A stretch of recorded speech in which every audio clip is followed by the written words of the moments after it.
All right. Hi, guys. This is Alana Terry, and you are listening to the Unabridged Christian Fiction Audiobook podcast. And I have a special guest who has never yet been on the show before. This is Scott, who happens to be my husband. Yay, me. So, Scott, welcome. And for those of you who may not have finished listening to all of season 5, we played for you What Dreams May Come, which is the romance that I wrote about how I actually met my husband, Scott, who shares a first name with the Scott in the book. Wait, is that a coincidence? It's very coincidental. Isn't that strange? Wow. Who would have thought, right? I have no idea.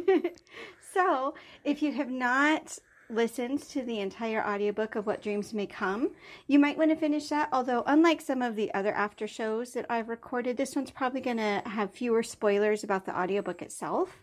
Unless, spoiler alert, Susanna and Scott, get together at the end of the book. But I don't think most people will be surprised by that. And another spoiler, I'm married to my Scott. But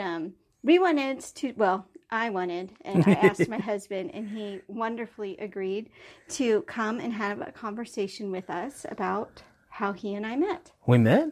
We did. We met, what was it, 17 years ago? More than that, because we've been married for almost 16. So it's been like 18 years. We met in 2002. And it's 2020. And almost 18 years then, because it was like August of 2002. So basically half of my lifetime ago. Yeah, you just told everybody how old you are. Well, if they want to do the math, they can figure out that I'm 36. Wow. Not only... Do you do that with our kids? Like if they're having a problem with a math problem, do you give them the answer too? I don't need to answer that. No, you don't. So, Scott, I don't have any formal agenda, but I thought it would be fun to kind of recap the story of how I surprised you with this novel. Do you want to tell them that story? What I remember of it is, maybe you should. I mean, I do absolutely remember, but the details, I remember being surprised on a podcast. I think it was one of your early podcasts. Call, yeah. So what happened was, you knew I was writing a book. I did. You knew I was Which happens a lot. Yep. And you knew I was writing a romance, which was different. Which was, definitely out of your... Yeah, because usually I write suspense. Mm-hmm. And that was about it. Yep. I didn't talk through plot points, which isn't all that unusual. But you do frequently talk about plot points, especially if you're dealing with... It's not unheard of, right, for sure, if I'm stuck on something or things like that. Mm-hmm. But I hadn't talked to you about this romance, but I was writing a romance. Right. And that was about it. And so... I forget exactly how the recording happened, but we did get it on video. Yeah, and that's what I can't remember is what were the circumstances of the recording. So you bought me an early Christmas present. Yes, which was a really cool shirt. Right. So tell people about the shirt because that was really neat. So there's I think it's called lithographs online where you can turn the document from a book into a shirt where they print every word on the shirt, and that's what I had done. So I had taken, I believe it was Beloved Daughter, my very first book. Yeah, your Welcome to Writing novel, and went through them and had them turn that into a T-shirt. And so you have all of the words of your novel, or most of them, were able to actually fit on the T-shirt. Yeah. I guess if you were my size, you could have fit War and Peace, because I'm a much bigger person than you are. No, but it's really, really cool. And so what I did, that came in the mail, and you said it was an early Christmas present, but then, we're really bad at saving Christmas Yes, presents. we are. This was, probably in the fall, several months at least before Christmas. And so you said, well, do you want to open it? And I knew that I had a present coming for you too. And so I said, sure. And what I did was I said, well, I opened the present and then I'm like, this is really cool. I want to do a video to show people on YouTube this cool present you got me. Mm-hmm. So that's all that you thought it was going to be. Right. And then I said, oh, and by the way, I have a present for you too. And so you opened it up, and it was a Kindle, which you kind of wanted to begin with. And at first, you're kind of like, oh, okay, I've been wanting a Kindle. That's nice. Yeah.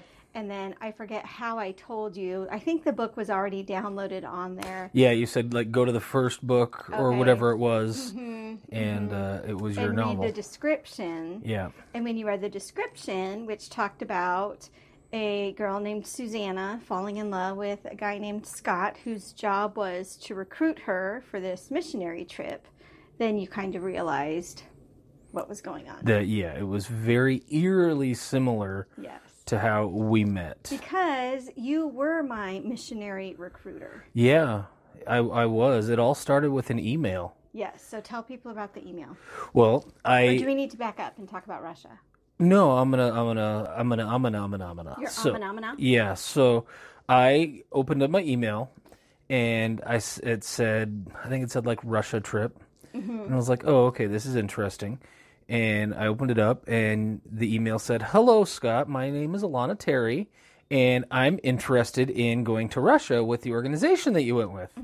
And I was like, "Oh, okay, cool." And I had actually taken my journal that I had written, which journalizing is actually out of the ordinary for me. But when I went on my Russia trip, so the previous summer, I had gone on a trip to Siberia, where I spent 12 weeks in Yakutsk, which is actually further east in Russia than Siberia. Siberia actually ends and you get into some other economic regions. And so I was in Yakutsk. And so I'm like, oh, okay, this is cool. And so I sent you my journal, which I had typed up, and gave you a glimpse into everything that was going on in terms of, my 6-week trip or 12-week trip, whatever it was. It was a long time. Yeah, so basically I wanted to take the same mission trip that you had just come back from. And you had told the organization, hey, if anybody's interested in this trip, I can let them know what it was like. And that's what you did. So that's what I did. You followed up because you wanted to get a feel for what the trip would be like if you went on it next year. Yeah. And yeah. And so like email number 2 that I got from you had this like 40-page attachment as a Word doc with your entire journal. So I assume you had written it longhand and then just typed it up. Yeah, when exactly. You came home. Uh-huh. And for those of you listening who I know love to read and love books and maybe have a lean toward the romantic, I think at least some people can understand how I could read these 40 pages of not your deepest, darkest secrets, but I definitely got to know your heart through it, and especially your heart for missions and your heart for Russia and your heart for serving the Lord. Partnered with your impeccable grammar. Yeah.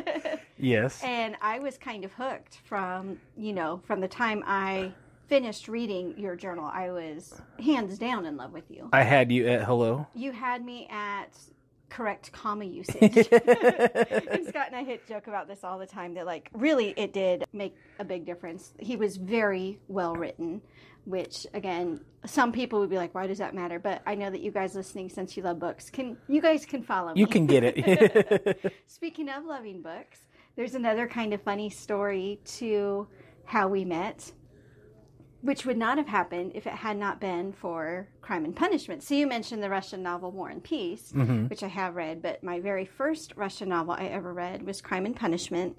I read it in high school in, I forget if it was 11th or 12th grade, but loved it. And therefore started reading all kinds of other Russian literature. I don't think. I do like Anna Karenina even more than Crime and Punishment. But Crime and Punishment was what got me hooked on Russian literature. And as a result of my love for Russian literature, when my church was hosting a short-term mission trip to Russia, it was the first summer, it was the summer after my freshman year of college. I was very excited to go, and that was my first mission trip. We were in totally different regions of Russia, but when I came back, I really wanted to continue. Actually, no, it was after my second year of college. That doesn't matter. But I knew that I wanted to continue pursuing missionary work, specifically in Russia, which is how I started doing research, found the organization that you were working with, which is how we got to emailing. And while we were in Russia, because of the journal and your journal, we were able to ascertain that we were in the same place. So in Russia, off of Red Square, I don't know if it's still there because it's been almost 20 years since I've been there, but there was a mall that was partially underground. Yep, it was an underground mall in Moscow. And at the same place, we were able to figure out that we were at that mall on the same day, at the same time, eating lunch, and we didn't know each other. We never met each other. We probably may have noticed another group of Americans or people speaking English or something. Not to where but we didn't go over and say hi or anything like that. Yeah. But the likelihood is extremely high, if not 100%, that we were there together in Russia at the same time. We were at least there within an hour of each other, eating in the same food court, which is pretty crazy. Yeah, exactly. Yeah, so you sent me your journal. I fell in love with you. Looking back, I can totally recognize how, A, that's something that easily any 19-year-old girl would do, and B, probably not the smartest and safest. You know, thankfully, you're not an axe murderer and anything like that, but it's so funny because, like, I would freak out if our kids were doing the same thing, you know, and we've got a 14-year-old, like he's in 5 years, he'll be the age that I am when I met you. So what do you remember from just our getting to know each other? Do you have any first impressions? It took you a little bit longer, I think, to, like I said, like I read your journal and knew that I wanted to marry you. I was older. Took you a little longer, yeah. I was older. I was living on my own in Southern California, and actually, for me, the reason that we were able to, I was able to fall in love with you, was because of the telephone. Yep. Because I lived in Long Beach, North Long Beach, actually, in like South Compton, North Long Beach area, and I worked in Fountain Valley. Yep. So you had a long commute. It was a 29.6 mile one-way commute. I'll always remember that. But because it was Southern California, that one-way commute was also an hour and a half. An hour, yeah. So every day we talked for an hour and a half on the way to work, and for an hour and a half on the way home from work, and then my nights and weekend minutes kicked off. Right. So explain that, because like this is going to be weird. Some people are young enough that they have no idea what night minutes means. Well, actually, I think some cell phone companies still do that. There really are still limits. They're just, the numbers are so high. But it used to be that I would get, say, 500 free minutes that you could talk on the phone, which goes really fast over the course of a month. Oh, yeah. And then after 9 o'clock p.m. or, like after 9 o'clock on Friday all the way through, 7 a.m. on Monday, there would be no charge for them. So you could talk all you want, because those weren't peak hours. And this was in the early 2000s. Yeah. And so for me, I was living in LA and you were living in Boston. And so like my free minutes would kick off. And after, like, if you went over your 500, it was like 10 cents a minute. Oh, yeah. And that crazy. Adds up really, really quick. Yeah. What was the biggest bill you over got? 3,000. It was about $3,300. And that was also when you had to pay extra for long distance. Yep. Yeah. So it was just this inordinately high amount of time. But we were able to really get to know each other on a deep level before ever have any, we never had any of those, where do you want to go for lunch arguments. We never had to deal with any sort of physical intimacy issues or anything like that, because we weren't together. Yeah, so all we were able to do apart. was talk. And so, it went very quickly from, surface level conversations to, deep conversations where we were able to get to know each other. And this was before meeting somebody online was really a thing. It was long before Tinder. It was long before Match.com. Well, and you and I didn't have Facebook at that point. My picture didn't exist online. Yeah. Like you went and you tried to Google me and I did not exist. And the one thing that I did that maybe was smart of me, not that smart's to, totally fall in love with someone you haven't met. It worked in our case, but I did not send you my picture until we were very far along in our Till after I had said I love you. Yep. And which was good. So I didn't have, not that you aren't ravishingly gorgeous, but it was good that I didn't have any sort of, there was no physical hang up. Right. It was all based on how I got to know you. Yes. And that for sure helped me to feel more safe and secure. If you were out for an easy target, me living 3,000 miles away and you having no idea what I looked like didn't make me an easy target, from that standpoint. Right. So that was cool. And, I really do appreciate that we did have hours a day to talk. I mean, without exaggerating, it was probably, 3 hours minimum. Some days probably closer to 5 hours that we just talked about things. Yeah. And not just, surface things. It wasn't just, hi, how are you? How's the weather in Boston? And we got into, Did you see that funny cat meme? It might have even been before those. I mean, it was before memes. It was before YouTube. Google was still pretty new. The very first time I used Google as a verb was when we both confessed that we Googled each other. You're like, yeah, guess what? I Googled you. I'm like, yeah, I Googled you too. Yeah, trying to get as much information as we could. And... Which, before Facebook and things like that, there really wasn't a lot of information. No. Like, I think you saw my name in something from my local newspaper. It was, I think it was your college newspaper or something like that. Because I'd gone on like a volunteer trip one spring break. Something like that, like Habitat for Humanity or something. Right. And yeah, I had no idea which. It was like you and like 9 other people, and I had no idea which was which. But yeah. So what do you think of in terms of kind of going from this long distance? So we were long distance for over a year. Well over a year, yeah. And we had a couple periods. So basically, let me back up a tiny bit and give the parallels between our story and Scott and Susanna in the book and their story. So they met basically the same way and fell in love in a very similar way.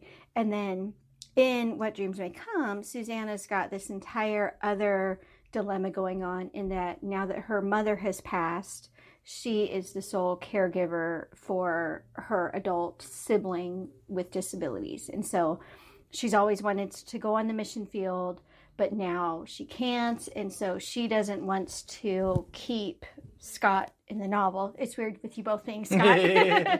She doesn't want to keep her Scott from fulfilling his call as a missionary. You know, that didn't play in, like the story about the sibling with disabilities doesn't follow our story. Right. But we did have a period where we kind of called things off for a little bit. We got back together, and then we basically went from the part where our story picks up back in kind of in parallel with Scott and Susanna in the book, as we met at Urbana at the missions conference there. So do you want to talk a little bit about your side of how that went? My side of how that went. Well, so I went representing the organization that I was planning on becoming a long-term missionary with. I was there to, gain people, to bring people on. And you were there to get engaged. I mean, you were there as a student.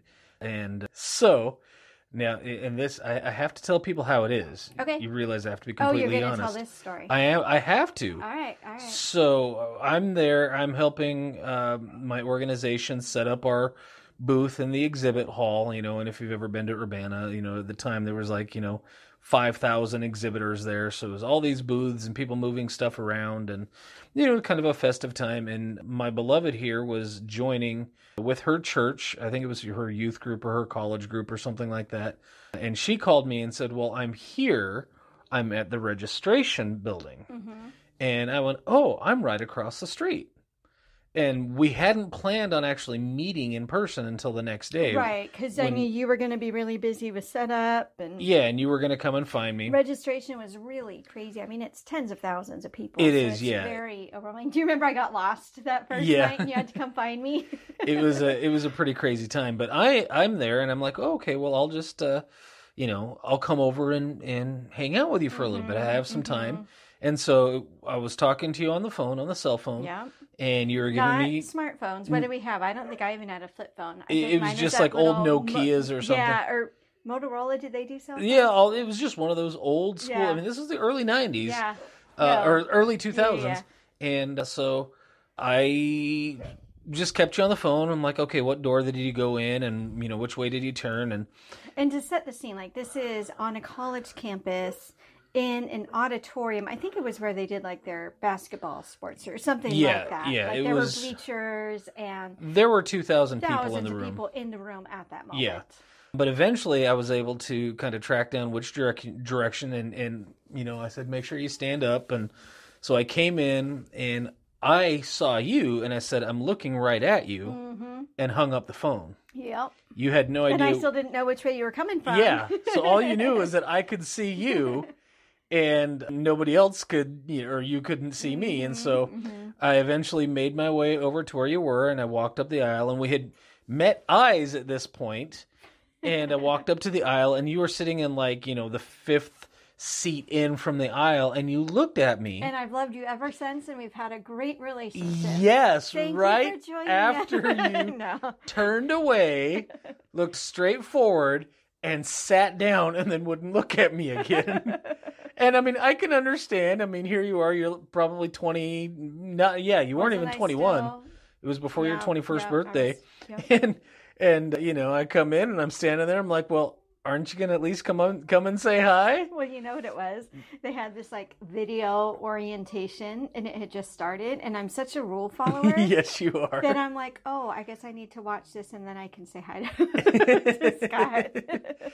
And so we spent a significant amount of time that evening together.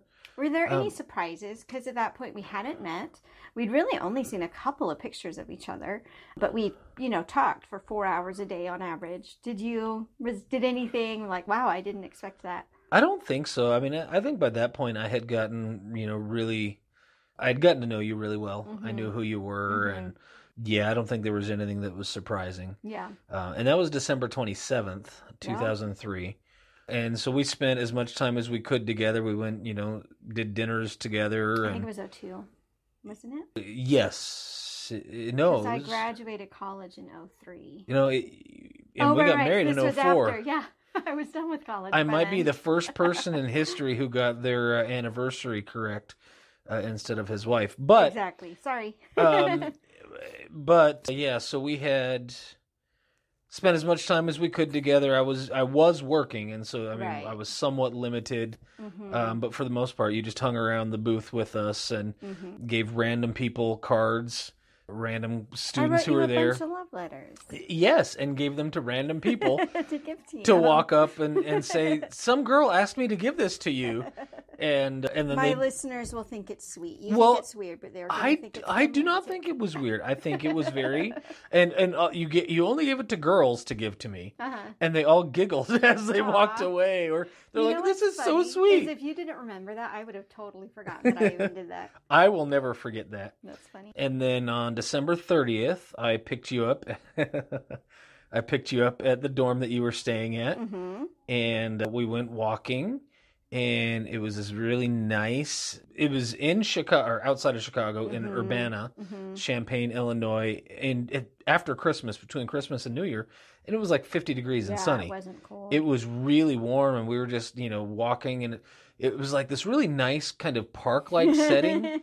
And I was like, okay, this is the time. And so I reached into my pocket to grab the ring that I had brought with me, and was going to, you know, get down on one knee and do the proposing thing, until I realized that right below me was a headstone. Yeah, we were walking through a cemetery and I didn't really realize what was going on.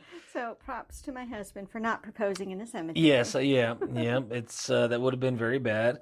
But I waited a little bit longer and to another place that was slightly less idyllic, but also slightly less morbid. Right. And I proposed to you, and that was... The rest is history? Yeah, 16... well, it was over 16 years ago since that. That was December 30th, 2003. And we're working on 16 years now that we've been married in June. Well, and then interestingly, we stayed long distance for basically the bulk of the engagement. Yeah, so that was right before New Year, and you weren't living in California until right before your birthday when you lived with a family from church. So we got married in California. I moved out there about 6 weeks before the wedding. Yeah.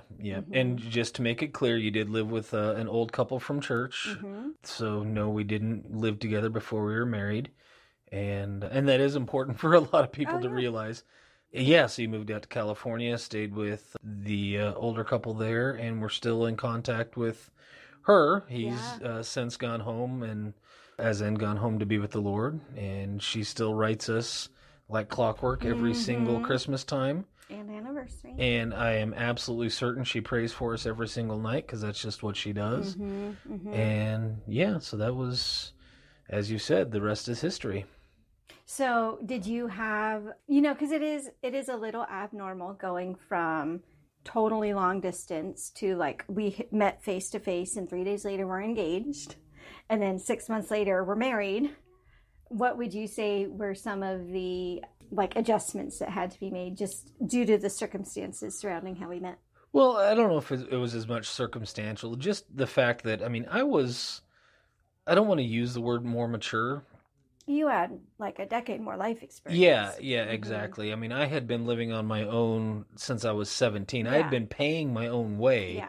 You're only 4 years older than me, but like I said, life experience-wise is about a decade. Yeah. And so there was a lot of difference. I was used to being able to set my own schedule, Right. to do my own whatever I wanted. I didn't have to, worry. I mean, even when we were courting, I don't use the term dating, but I never had to worry about, if I wanted to go out to dinner, I could go out to dinner. Right. If I wanted to stay up late, I could stay up late. If, whatever it was, there was never any need to, kind of clear things with a girlfriend or any of that. Right. It was just, it was who I was, and so there was a period of adjustment. I think we handled it well, but it was definitely a lot different going from, 100% me to all of a sudden, I have this bride to, deal with. I make it sound a lot worse than it was, but it's a big change, and we didn't have that kind of gradual stepping into it. Right. It was all of a sudden as soon as you moved to California, even though we weren't living together, it was like I was paying for all of your food. I was, making sure that. Well, I am a freeloader. You are. No. We went grocery shopping together. I mean, because you were eating at my place. Yeah. You weren't living with me, but we were spending a lot of time together as we were engaged. Right. Yeah, I think for me the biggest thing was just not realizing that just because we talked for 3 hours a night when we were long distance, I just kind of assumed that's what life is going to look like. Like you would come home from work and sit down on the couch and we'd talk for 3 hours. And interestingly, like even now when you come home from work, you sit down on the couch and we talk. It's not 3 hours. No, it's like 20 minutes. Yeah, but we, pretty much without fail, kind of just make that part of the day. Mm-hmm. So I think the way we met, it made us really good at talking things out. I remember early on, I forget what it was, and I don't even remember if it was a joke or not, but like it was easier when we had conflicts to talk about it over the phone. Do you remember that? I don't remember the exact situation. I think you talked about it, but I don't remember that actually happening. Maybe it was just a joke. Like our first fight, I'm going to have to get on the phone and go into one bedroom and you on the phone because we were so used to that. Yeah. So I think one of the adjustments for me was kind of like what you said, just the day-to-day living. It was like, oh, he likes watching movies. I didn't even know that you did. Because it wasn't like we were watching movies together on the weekends. Right. Because, I was 3 time zones away from you. I think the biggest adjustment for you was learning that you had to share me with Reggie White. With Reggie White, yes. Because you still today, I mean, just this weekend, you made another comment. I had a Reggie White poster on my wall because I'm a huge Packers fan and an even huger Reggie White fan. And many of you may not even know who he is or was. But there was a poster on my wall that said something like Reggie White can bench press your house and he has more sacks than a grocery store. And you just the other day said, you're like, you can bench press your house. I'm like, are you ever going to forget that poster? It was weird. I did ask you, like, can we maybe move this poster? Because, like, it's this big, burly, like, football player. Like, not quite life-size, but really big. It wasn't that big. It was a standard poster. Staring at me while I sleep. It was weird. So, I think that might have been the biggest adjustment that you're still trying to work on. Well, we don't have Reggie White posters in the home anymore. That you know of. Yeah, right. We go out in the garage and there's a Reggie White shrine. Hey, I did like him an awful lot. So, well, I can't think of anything else that our listeners would be dying to know. Can you? Dying to know? Probably not. But I would say that, our story, and our story does go a lot deeper when we get into the way our friends and, things like that, as terms of the marriages that came out of our courtship. Oh, right. Because we had this like weird marriage triangle where, that sounds really bad. It does, but my best man met your maid of honor at our wedding the day before our wedding, and they got married about 14, 15 months after our wedding. And then our photographer married the woman who kind of introduced you and me to each other. Yeah. So, we had 2 other really close couples who all kind of ended up getting together as a result of all that. Yeah. So, and here we are, still occasionally talking, not as frequently as maybe we could have, but because we're all in, different states all over the country, all over the West. But yeah, it's amazing how those things that we never would have thought about, turned into, 25 years or 25, almost 20 years later, still having effects on relationships and things like that. We've got 3 kids now. I've written a lot more books since then. Yeah. And we still spend every time I come home from work, the dog puts her head on your shoulder. Yeah. And couch time. That's what we do, yeah. Yeah. Well, thank you for doing this interview with me. My pleasure. It's always fun to share our story. And that was one of the fun parts for me, because it is a neat story. And God was definitely involved in each and every step. Absolutely, yeah.